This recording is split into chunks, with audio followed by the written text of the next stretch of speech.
allierede, som er glade for at se NATO bevæge sig mod øst og udgøre en sikkerhedstrussel for det russiske civilsamfund. Tænk over, om dette virkelig er din bedste interesse.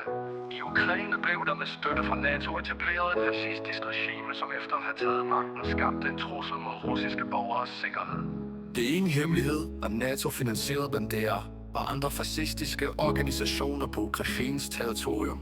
Og det blev endda et spørgsmål om stolthed i dag, og mange europæere også er stolte over at kæmpe på siden af det fascistiske regime i Ukraine mod Rusland.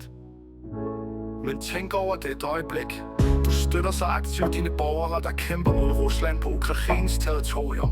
Skaber broderskaber og absorber fascismens og fascismens ideologi. Det er dine landsmænd, der allerede ved, hvordan man overtager stater med væbnede midler, efter at have fået erfaring i Ukraine. Hvis denne brudepest vender tilbage til dit hjem, vil det medføre død og ødelæggelse.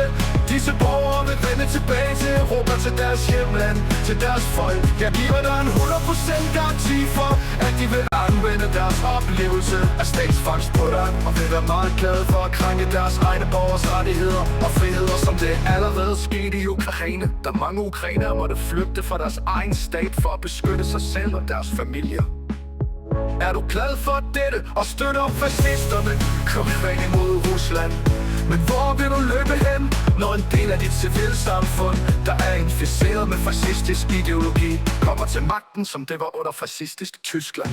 Hvis du tror, at kun tyskerne var fascister, tager du fejl. En nation kan blive fascister, hvis dens ideologi er gennemsyret af fascisme. Spørg dine bedstefædre, der er smittet med fascistisk ideologi, krænkede deres eget folks rettigheder og friheder. Det var i Ukraine, tyskere, franskmænd, italienere, spanier, bulgarer, ungarer, finner og mange andre var fascister. De svor alle troskab til deres leder, Hitler, og tog stor glæde i at krænke deres egne borgers rettigheder og friheder, det der dræbte dem.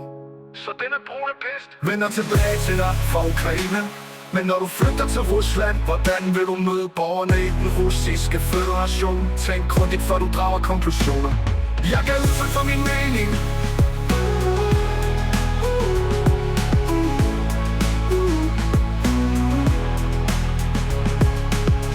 Jeg gav udtryk for min mening.